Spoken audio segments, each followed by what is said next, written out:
Remembrance Day? Interior stall of a Petco restroom day. Maggie, 23, bright, fragile, and more charming than ambitious, sits on the floor of a Petco bathroom stall, her sweater in her lap. She awaits the results of her pregnancy test, which rests on the toilet seat. She folds pieces of toilet paper into smaller and smaller triangles until a knock on the stall. Just a minute. But the Petco employee, woman 30s, continues to knock. She needs to check every stall before signing out on the regulation form. I'll be right out. You can't just sit in there. I'm not. You're on the floor. I can see you. I'm using the restroom. You're on the ground. I'll be right out. Maggie peers through the cracks in the stall and sniffles. Are you crying? No. Beat. Can you do me a favor? I'm going to get my supervisor. Maggie pushes the pregnancy test out from underneath the stall with her eyes closed. Could you just read it? Beat. Please?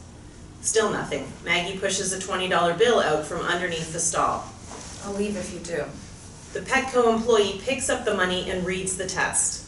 You're pregnant. She kicks the test back under the stall, signs the form on the door. Congrats. She exits. Once she's left, Maggie tosses the wadded tissue in the toilet. She kicks the handle down violently, and as the flushing sound takes over the room, she buries her face in her balled-up sweater and screams.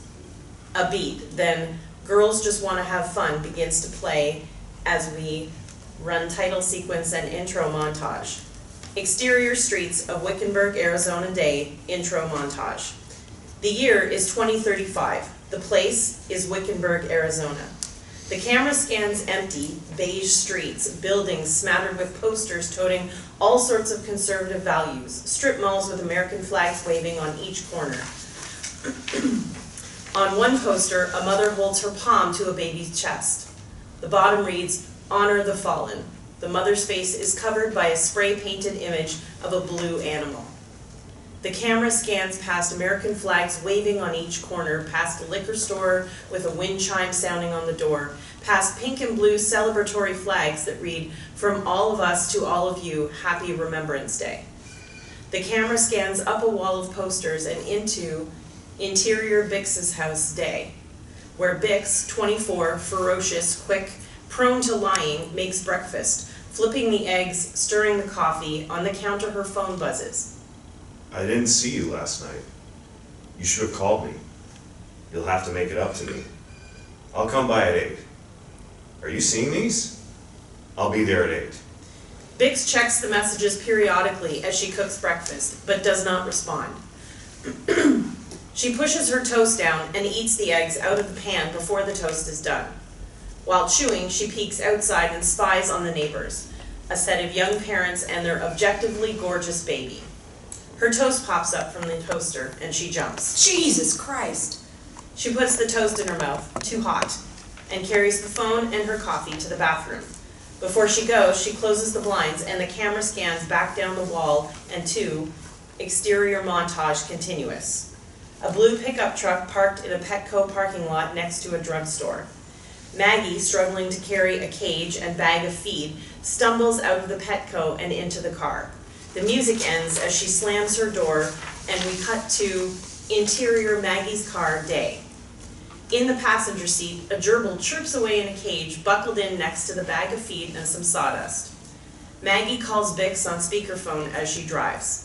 The scene is intercut with interior Vixx's bathroom, morning. Vixx opens the cupboard and pulls out 3 pill containers. She takes 2 of each. She sits in the empty bathtub and eats the toast, replying to Chris. Sorry, I'll make it up to you tonight.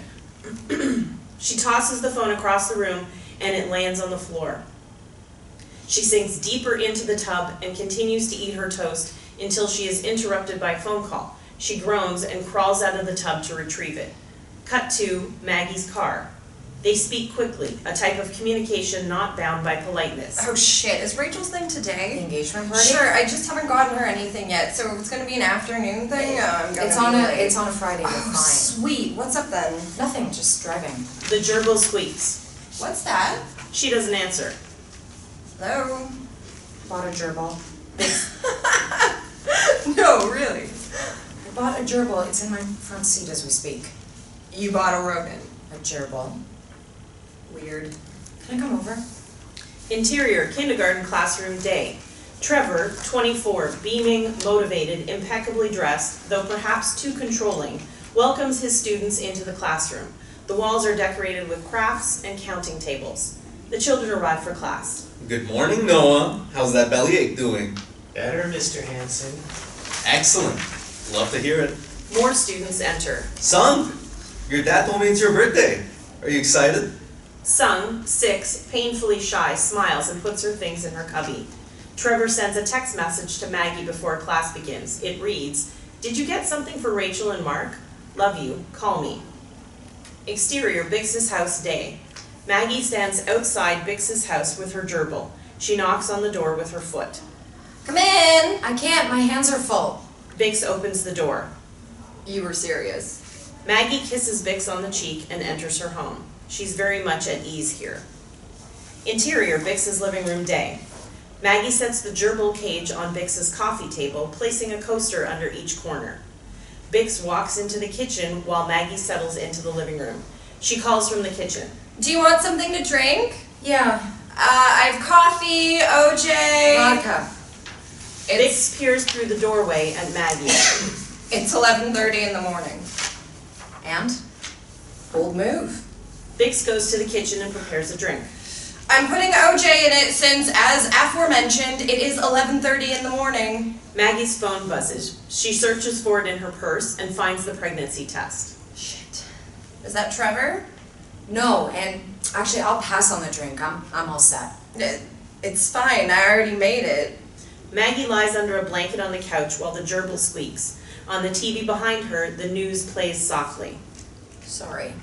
You're being weird right now. I know. Vixx sits by Maggie, who is now a nearly unrecognizable lump on the sofa. She pats her legs. You want to tell me why you bought a gerbil? No. Okay. Vixx starts to drink the screwdriver. Is your mom okay? Yeah, she's fine. Did you and Trevor break up? No.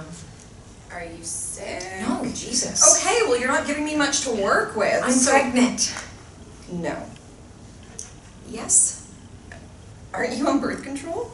I couldn't get any this month. Who do you buy from? Same as you. Why didn't you tell me? We had condoms. I didn't Are think you that... sure you're pregnant? Yes, I just took Because it. there are a lot of reasons for miscarriages. Exercise, stress, remember when I'm sure. Maggie finds the test and hands it to Vixx. You peed on this? Yeah. Gross. Beat. Vixx places the test on top of the gerbil's cage. And it's Trevor's. Yes, of course it's Trevor's. Okay, I was just asking. Sorry.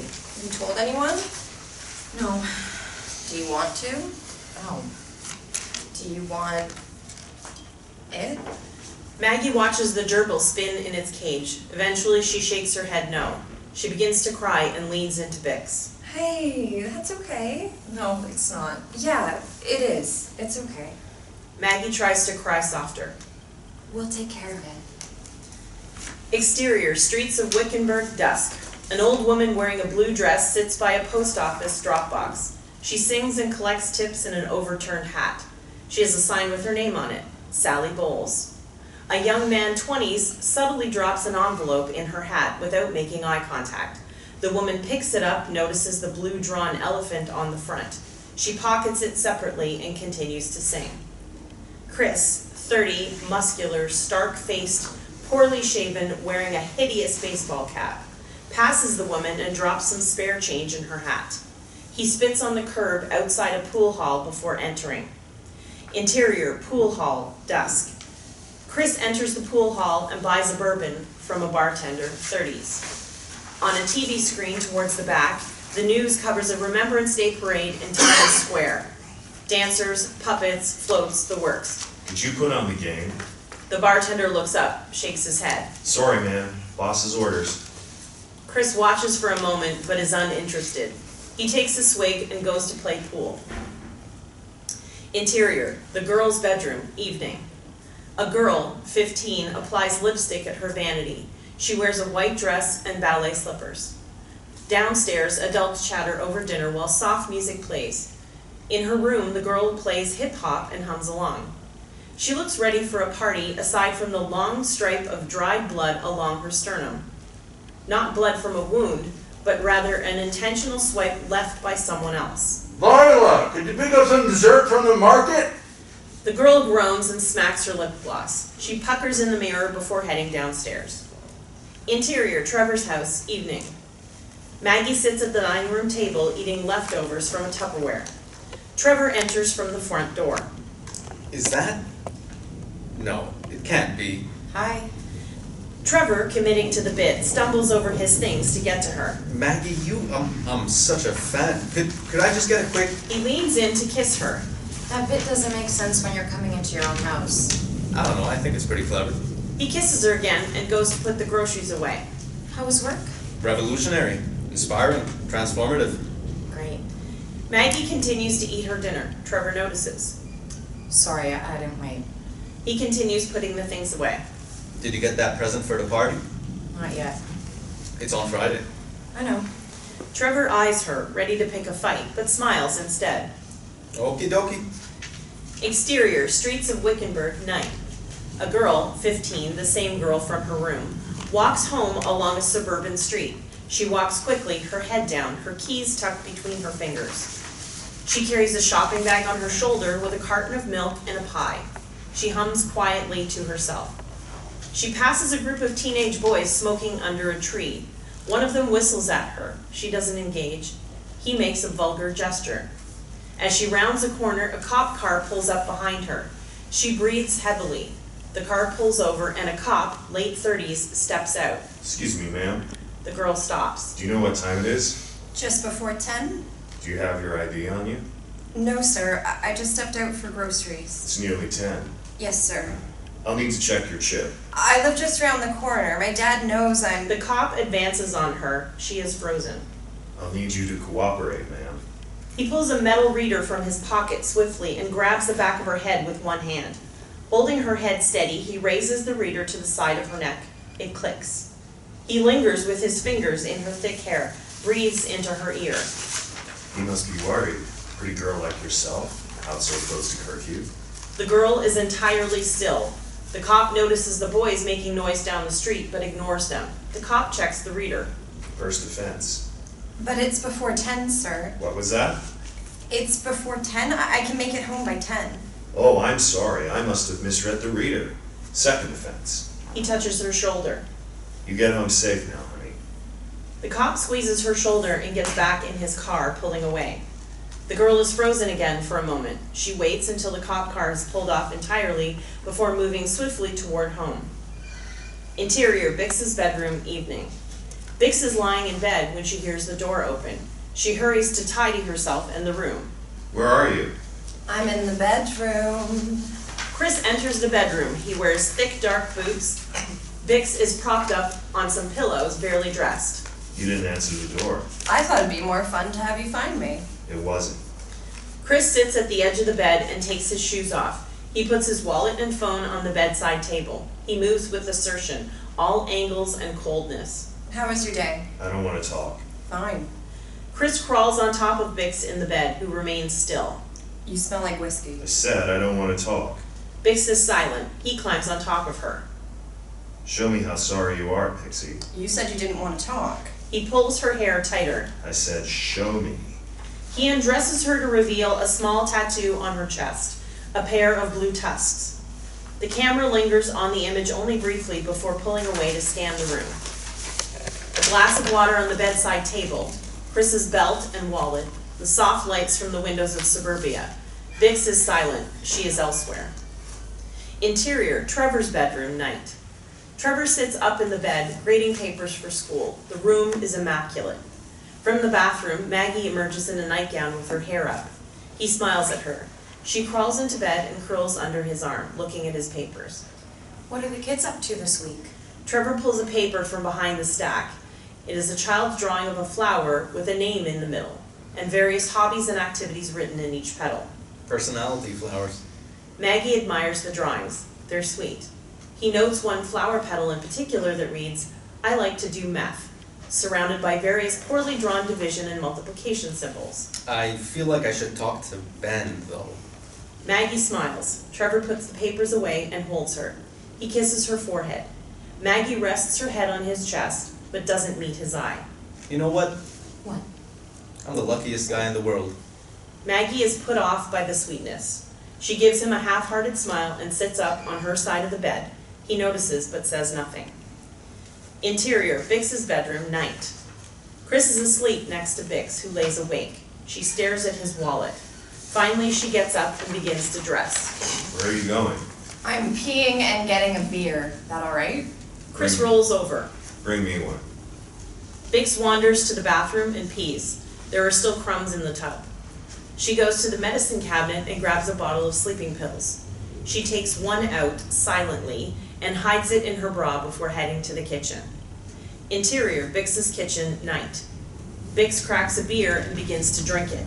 She sits on the counter and looks around, a jacket on the table, a few dirty clothes, some half-eaten food, her cell phone. Outside, her teenage neighbors are smoking weed on their roof and giggling. The girl walks by them, returning home, avoiding eye contact. There is one light on in the house across from her window, the family she was spying on earlier. She sees the parents huddled over a baby monitor in the living room. Vixx finishes half of her beer before grabbing one for Chris. She takes the sleeping pill from her bra and crushes it between 2 spoons, pouring the powder into the drink. She closes the window. Interior, girl's house, night. The girl enters her house and puts the groceries on the kitchen counter. Her family celebrates the occasion, the eve of January 22nd, with a Remembrance Day dinner party. Amidst the party, they don't notice her return. Interior, girl's room, night. The girl flops on her bed and opens her computer, logging into social media. She stops scrolling on a picture her classmate Hadi has posted. It's of a tattoo she's just gotten, a small pair of faintly blue tusks outlined into the meat of her left thumb. The caption reads, "Not afraid." The girl searches through the comments, then Hadi's profile, scrolling deeper and deeper into the corners of the web, where the resistance recruits its members. On her face, lit up with blue light, we cut to interior, Trevor's bedroom, night. Maggie scrolls on her phone in bed, her face similarly lit with the blue light.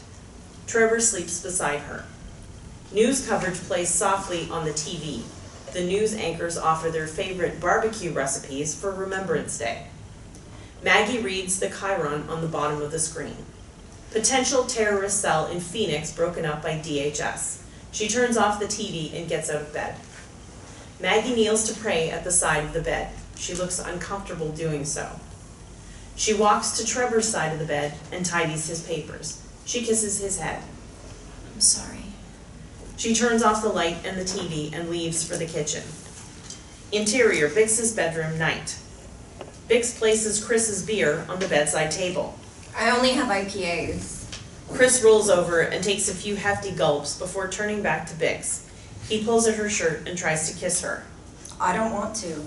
Chris laughs, finishes his beer, continues to pull her towards him. You're funny. Vixx, again, is stoic as he kisses her. Interior, Trevor's kitchen, late night.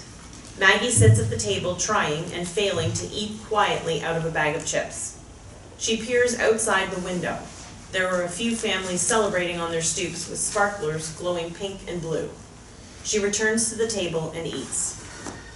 Interior, Vixx's bedroom, bathroom, 2 a.m. Vixx lies awake next to a passed-out Chris. He makes a few low groaning sounds. On the table, his beer is empty. Vixx shoves him slightly, no response. She crawls out of bed and over to her dresser where she packs a bag, a few shirts, an extra pair of pants, just the essentials. She goes into the bathroom and grabs her pills, dropping them into the bag. She stops at the dresser where Chris has left his things. She takes all of his cash, his jacket, his belt, and his baseball cap. Before leaving, she stands over him on the bed. His bare chest lifts and falls with his breath. She spits on him. Sorry. She grabs her bag and leaves. Interior, Vixx's car, 2 a.m. Vixx picks up her phone to call Maggie. This scene is intercut with Maggie in Trevor's kitchen. Vixx drives quickly down the suburban streets, her bag and a few snacks in the back. She calls Maggie over the speakers. It's 2 a.m. Are you at Trevor's? Yes, he's sleeping. Did you tell him? No, but... I'll be there in 15 minutes. Pack a small bag. Tell him I'm having a family emergency. Vixx, I can't just leave. 15 minutes. Meet me out front. Where are we going? We're taking care of it. Vixx hangs up, drives faster. Exterior, Trevor's house, 2:15 a.m. Vixx pulls up to the house and waits eagerly outside. After a moment, Maggie sneaks out, bag in hand, and gets in the car. Hi. Hi. They hug over the center console. Ready? No. Same. They drive off. Interior, Trevor's room, morning. Trevor wakes up to find Maggie is gone. He checks his phone, a text from Maggie. Sorry, I had to head out early. Vixx had a family emergency. Have a good day at work. Keep an eye on Ben. He smiles, gets out of bed. Interior, Trevor's kitchen, morning. Trevor prepares a hearty breakfast and does prep work for his lunch. He puts together a Tupperware of food for Maggie's dinner and leaves a note for her on top. As he walks out the door, he sends her a text. I left your dinner in the fridge. Love you. Interior, Vixx's neighbor's house, morning. A mother, late 20s, brimming with pride, prepares breakfast in a pristine home. She wears a long, low-cut black dress and ballet slippers. We see that it is January 22nd from her calendar. A Remembrance Day barbecue is scheduled for 5 o'clock. Her baby, in a lacy white dress, coos in a wooden bassinet.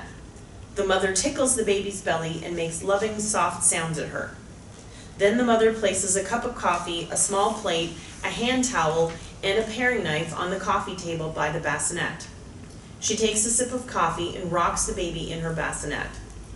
After a breath, the mother takes the knife to the inside of her left palm, making an incision into the meat of her left thumb, large enough to drip blood. She picks up her child and holds her in her right arm. Careful not to dirty the girl's dress, the mother marks the baby with a swipe of blood along her chest. Then the mother lifts her hand to her own chest and creates a similarly long, intentional swipe of blood over her heart. Happy first Remembrance Day. The mother leans her left hand on the hand towel and returns the knife to the plate. The baby cries. Smash 2, interior, JJ's Diner, cane beds, Utah, morning. Maggie and Vixx sit in a booth at JJ's Diner. They eat fries and milkshakes.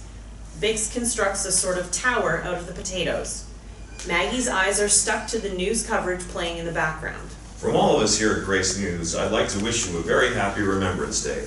Though we have the privilege today of celebrating life, we were not always so lucky. That's right, Mark. This is my daughter's 6th Remembrance Day, and it doesn't get any easier. And I'd like to say to all my fellow moms out there, even when it gets tough, we have to remember that this is our responsibility.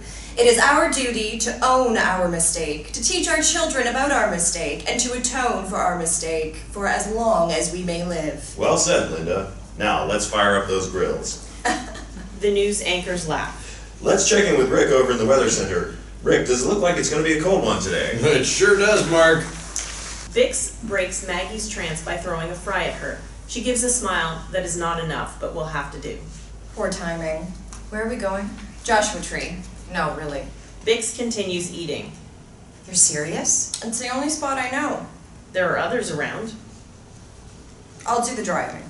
I didn't tell Trevor that I'd be gone that long. It's not that far. How'd you find it? A friend. Who? Someone from the gym.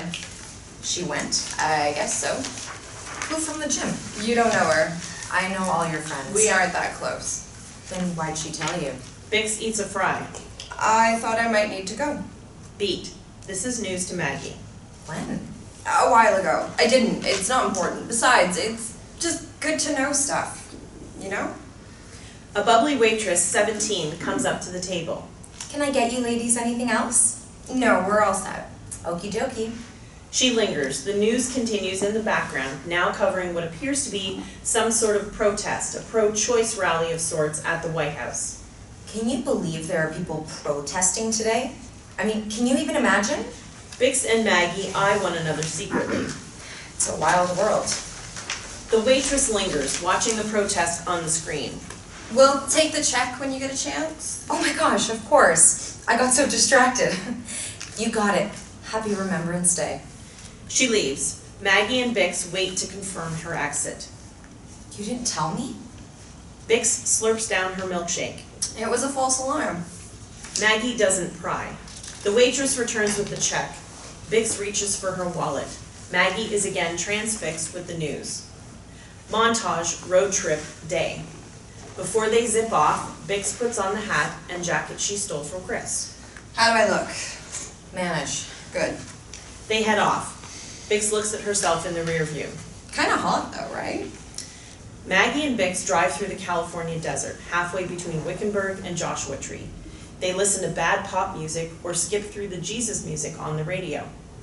Intermittently, when Maggie is asleep, Vixx checks her phone for messages from Chris. They float their hands out the window, drifting along the barren landscape. At one point, Do you see that? a cop car trails them. Yes, don't look. Vixx reaches her hand across the dash and runs her fingers through Maggie's hair. What are you doing? Selling it. Kiss me on the cheek. No. The cop car pulls closer. Kiss me on the cheek. Maggie does. Vixx holds her hand over the center console. The cop car passes them. Vixx gives him a short nod and a wave. Once out of sight, the girls release each other and stare straight ahead. When another car passes, Maggie reaches over to hold Vixx's hand. They pass American flags and tractors and "Don't Tread on Me" posters. They pass billboards that read, "Jesus died for our sins. You decide America's fate. Will you stand for family? Without family, what is there?" etc. They pass one with a baby face, crying, and the words, "All God's children?" Vixx flips it off as she speeds past, turning up the radio. Interior, Vixx's bedroom, early afternoon. Chris wakes up from his drugged sleep. He looks around the room to find his things scattered and missing, and no Vixx. He is fuming. He struggles to get dressed and gather his belongings, cursing along the way. He finds his wallet, empty of money. Fucking bitch. He knocks the glass from her table and grabs his keys. He calls Vixx as he storms out, kicking the door open. Interior, high school cafeteria, day. The girl grabs a bag of chips from the end of the lunch line and scans the cafeteria. She's looking for Hadi, the friend who posted the picture of the blue elephant. Hadi sits with one other girl who reads at the table rather than eats. She's wearing a dark hoodie pulled over her hands. The girl spots her. She moves swiftly and directly to her table, placing her food down quickly. The noise of the tray landing on the metal table doesn't startle her. Hi. No response. The reading girl looks up briefly, but is uninterested. Can I sit here? Exterior, playground at Trevor's school, day. Trevor is sitting at a bench eating his lunch from a Tupperware. He supervises the kids playing at recess. They're playing a version of House, using a balled-up sweatshirt as a baby. The little girl holding the sweatshirt mimes the Remembrance Day ritual, marking the pretend baby with a swipe of blood and then marking herself. The children argue over who gets to do the ritual next, some going so far as to mark their chests with mud or dirt. Trevor looks away. He texts Maggie again. Montage, road trip, continued, day. Vixx's phone rings, but she doesn't answer. The landscape has become more barren, the roads long and flat. Do you remember life before the curfew? Yeah. I don't. Really? Mm-hmm. I used to meet Freddie G by the pond at midnight. He'd bring me Oreos. No way. Yep. When?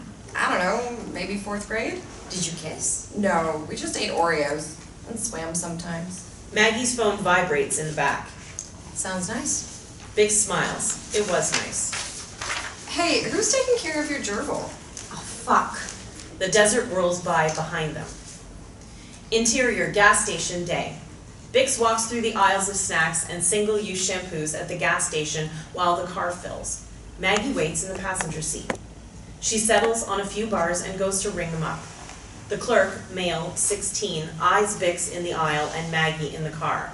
Nice car. Thanks. Your boyfriend? Vixx calculates. Yep. Where's he? Phoenix. You headed there? Yep. It's quite a drive. Sure is. The clerk finishes ringing up the food. What was your name? Sally. She tosses some coins in the tip jar. Have a good one. Exterior, gas station, day. Vixx hurries out of the gas station and into the car. Can I give you some money for gas? Vixx tucks away the rest of the money in her pocket. Nope. Where'd you get all that? birthday money. My grandma's rich.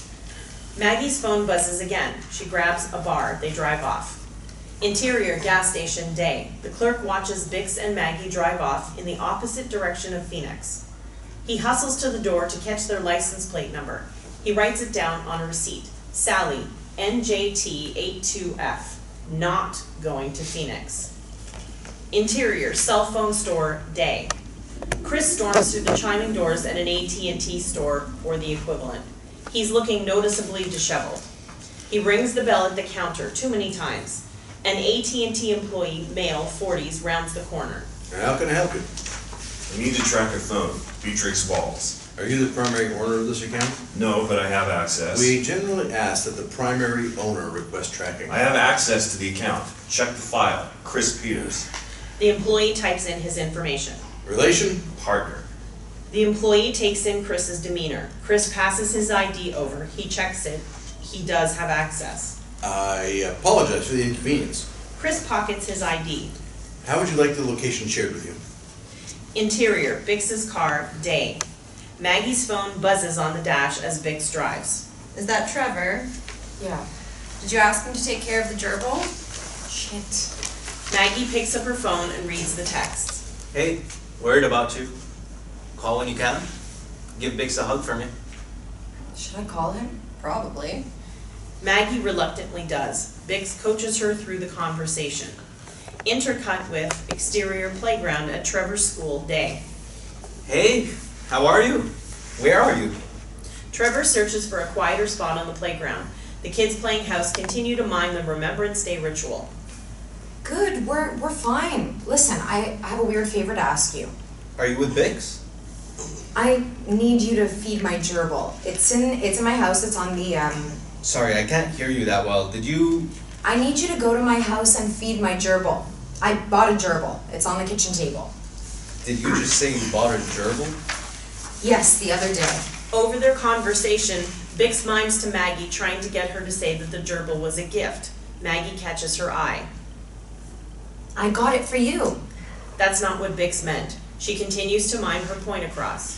I got it for us, I mean. It was a surprise. But then the Vixx thing came up, you know? That's better. Vixx approves. Oh, okay. That's nice of you. Yeah, it's great. Anyway, the food is by the cage. I don't know how much it needs. It's probably on the bag. Sure, I'll feed it. Where are you guys, though? In the car, Maggie looks to Vixx for help. She points outside. We're going to California. Something with Vixx's grandpa. Where? South. My service is really terrible. Oh, well, please tell her that... I think I'm losing you.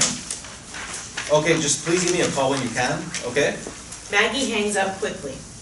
In the schoolyard, the kids playing house have broken into a fight. Sung, having been pushed, cries from under the monkey bars. There's mud smeared on her hands and chest. Trevor hurries to settle them. Interior, Vixx's car, afternoon. Vixx drives through the desert while Maggie is asleep in the passenger seat. She clicks through the radio. All ads, bad pop, and Jesus tunes. Vixx gets yet another call from Chris. She throws her phone into the back seat, waking Maggie. Morning. Maggie sits up, steadying herself on the chair. Pull over. I think there's a coffee shop in a few No, miles. you have to pull over now. Oh shit. Vixx pulls over onto a patch of desert. It is empty aside from a few dry bushes. Maggie leaps out of the car, stumbles to the cactus, and vomits. Vixx hears her from the driver's seat. Is this a Joshua tree? She's curled around the plant, using it carefully for support. It is, in fact, a Joshua tree. I think so. Cool. Maggie vomits again. Interior, exterior, Vixx's bedroom, 2 streets of Wickenburg, afternoon. Vixx's room is empty. Chris's beer still lies on the bedside table, the bed unmade. The camera passes over her belongings, over music. The crumbs still wait in the toaster, the dishes in the sink. It is still as death. The camera pulls out into downtown, where Chris busts out of a liquor store, knocking the wind chime off the door. It shatters. He gets into his car, types Vixx's location into his GPS, and drives off. Top of Vixx's car, early evening. Maggie and Vixx sit on top of Vixx's parked car, somewhere in the desert. They are sharing a grocery store cake with plastic forks and a joint. You think I'll miss it? Miss what? The baby. Oh, no. They eat more cake.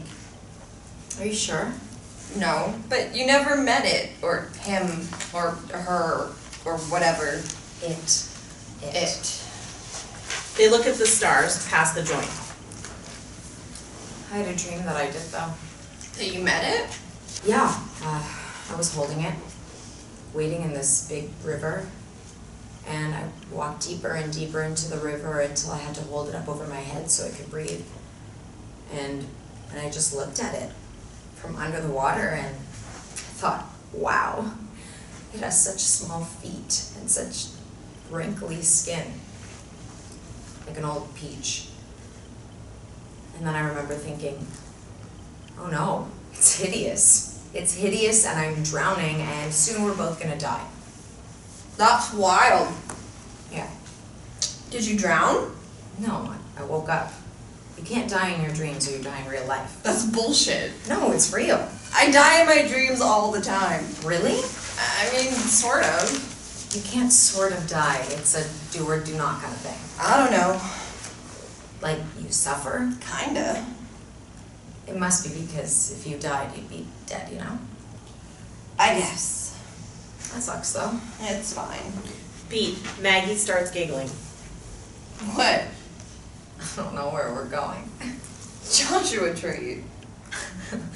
Joshua tree. You're stoned. Maggie giggles, rolls onto her belly. Suddenly, she's concerned. Oh no. What? Is weed bad for the baby? You're not keeping the baby. Oh. And I think it's fine. I don't want it to suffer, though. It won't. It's like a bunch of cells or something. It can't feel. It's like a tumor. Hey, What? it's not like a tumor. Okay, what's it like? I don't know. It's like a baby. It's like a little lizard inside of me or something. Okay, it's like a lizard. Maggie starts to cry. Yeah. Vixx notices. Hey, lizard mama, don't cry. Maggie cries more. Sorry, I'm sure weed is fine for it. You just can't drink. Maggie wipes her eyes. Right, that's fine. Vixx inches closer to Maggie and lifts her head into her lap. She brushes her hair out with her fingers. That's fine. They lie together on the roof of the car. Vixx uses the end of Maggie's hair to tickle her neck. She laughs. What if I spit on you from up here? Vixx threatens to drip spit on her. Maggie pushes her off and eats a piece of cake, frosting first. They lay together on the roof, Vixx playing with Maggie's hair until she falls asleep. They are two spots of life in an otherwise black and soundless night. Exterior, Holace's Joshua Tree bunker, morning. Maggie and Vixx arrive at a barely marked lot in the desert. There's a small raised entrance to the bunker, along with a few ramshackle no trespassing signs made from shrapnel and the remnants of a barbed wire fence. There's no one else present. In the lot, a red pickup truck adorned with bumper stickers, a half-rotted couch, and a crate full of doll parts. We're here. Maggie does not get out of the car. Her eyes track the small movements around the bunker. Vixx kills the engine. A wind chime made from bike gears rustles gently by the doorknob. I don't want to. I know. She reaches her hand out. Want me to do it? It's not funny. Come on, how hard can it be? Please. I would have to get all up in your space, though. I don't know about that. Vixx. Like when I taught you how to use a tampon. This finally cracks Maggie just slightly. Vixx, please. Vixx relives the moment for her, trying to break the tension. It is not enough, but will suffice. Maggie continues to look at the wind chime. You know someone who's been here? She doesn't. Yes. She's alright? Never better. Suddenly, a slot on the door opens, just big enough for a pair of eyes to peer through. Maggie sees and says nothing. Vixx does not notice. Beat. Vixx holds her hand before the two leave the car. Vixx, equipped with her spray and her money, Maggie barehanded. They walk towards the bunker. Interior, exterior, bunker entrance, morning. The walls of the room are filled with doomsday preparation materials, crates of non-perishable foods, weapons, ammunition, bottled water, iodine tablets, knives. The air in the place is thick and undisturbed, speckled with dust in the fluorescent light. There is a replica of a small town on the kitchen table, complete with a fountain made from an old toothpaste container and plastic families crafted from doll parts and glue. Holace, 40s, peers once more through the slot in the door. His frame is small and arched. He wears slacks and a white button-up with a gardening apron over top. How many? Maggie jolts at the sound of his voice. Vixx taps into her usual stoicism. Just one. You have cash? Yes. Maggie eyes Vixx. She does not have cash. Holace begins to unlock the door. She's coming with me. Fine. You been briefed on the policies? Yes. No. Maggie shoots Vixx a look. I'll go over it inside. He unlocks the door. Vixx gives Maggie's hand a quick squeeze and enters first. I kindly ask you not to dally. Maggie enters. He checks for onlookers before closing the door. Interior, bunker, front room, morning. Holace locks the door behind Maggie and Vixx. They notice the newspaper headings tacked to the walls, articles about anarchist terrorist cells, about left and right conflict, about advances in chemical and nuclear warfare. You pay now, leave tomorrow. Give me your cell phones, please. Maggie looks to Vixx, who hands hers over first. She hesitates, but follows suit. I will return them in the morning. You will sleep here. Let me assure you of your safety. I ask that you leave promptly in the morning. It is impolite to overstay one's welcome. The girls look around the space, a mix between a basement and a conspiracy theorist's den. They see another bolted door on the other end of the room. Meanwhile, Holace goes to a cabinet and returns with 2 small white pills. He hands them to Maggie and Vixx. What are these? Rupees. Vixx shoots Holace a look. He brushes his fingernails on his pant legs. He's unafraid of her eye contact. There's no way. New policy. It's better for both of us like this. Absolutely not. Holace heads to the door.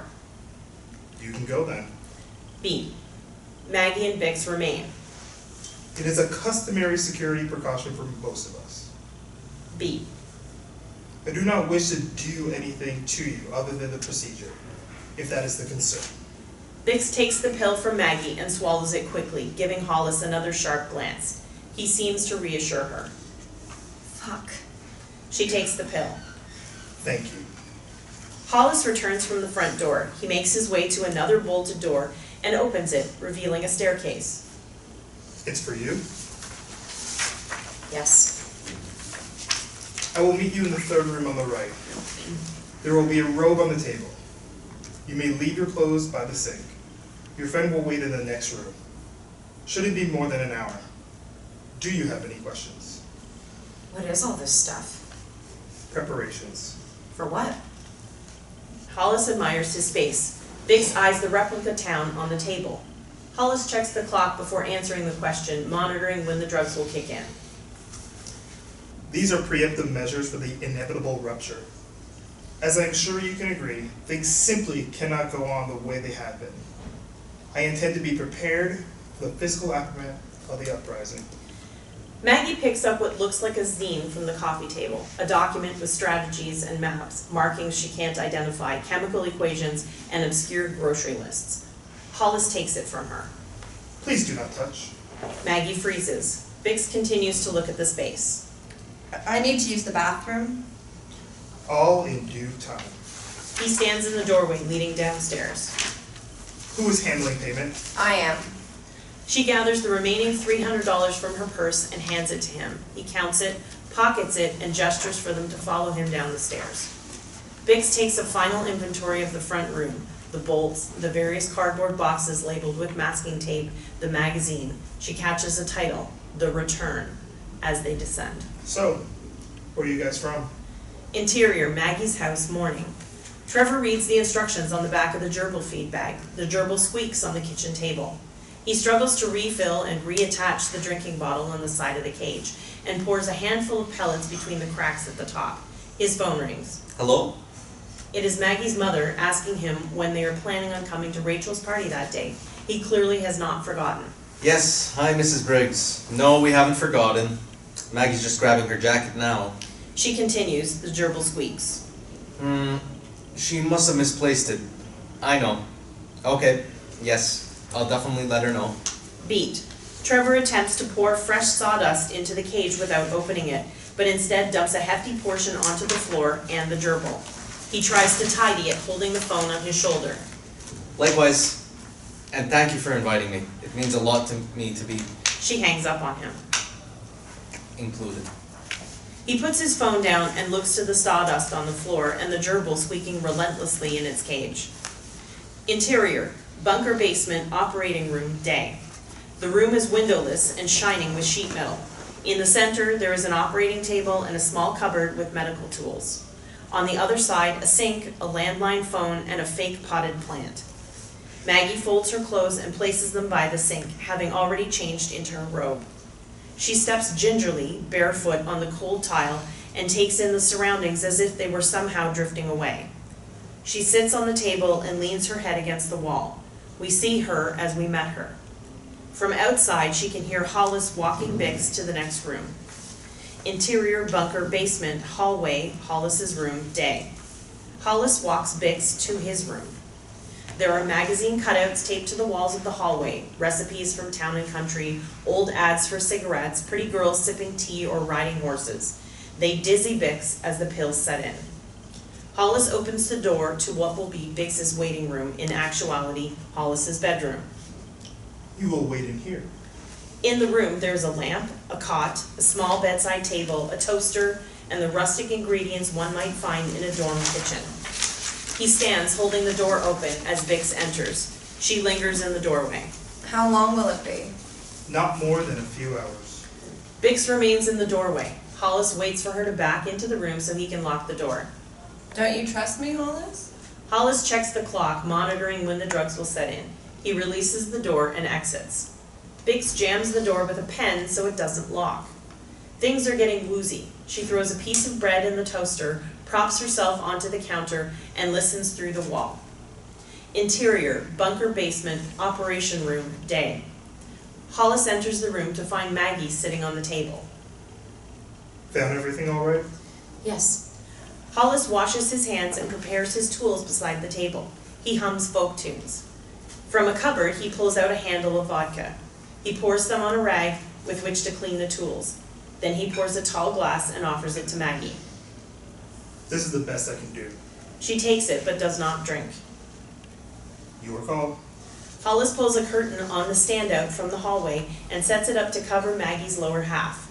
He accidentally brushes her leg and she flinches. You're fine. Maggie reaches for the drink. So do you have some sort of boyfriend then? Or more of a happy accident? Maggie does not answer. Holace aligns his tools. No chatting then. Just as Holace reaches for the speculum, alarms begin to siren throughout the bunker. Suddenly the room is flashing red and white. The sound is deafening. It's finally happened. Holace bolts up, pushing the table aside. He buzzes with a mix of sheer excitement and fear. He is all adrenaline. Maggie tries to pull herself up, panicking and woozy. What the fuck Oh is fuck! Oh my what god! the fuck is that? Stay put! Holace bolts out the room in the cacophony, running toward the main door. Interior, bunker basement, Holace's room, day. The alarms are in full swing. Vixx fumbles off the counter in a panic. She gathers herself amidst the noise, a lamp, a kitchen knife. She is all fight and adrenaline. From the hallway, she can hear Holace racing towards her. She grabs the lamp from the bedside table and poises herself at the edge of the door, just as interior, bunker basement, hallways, day.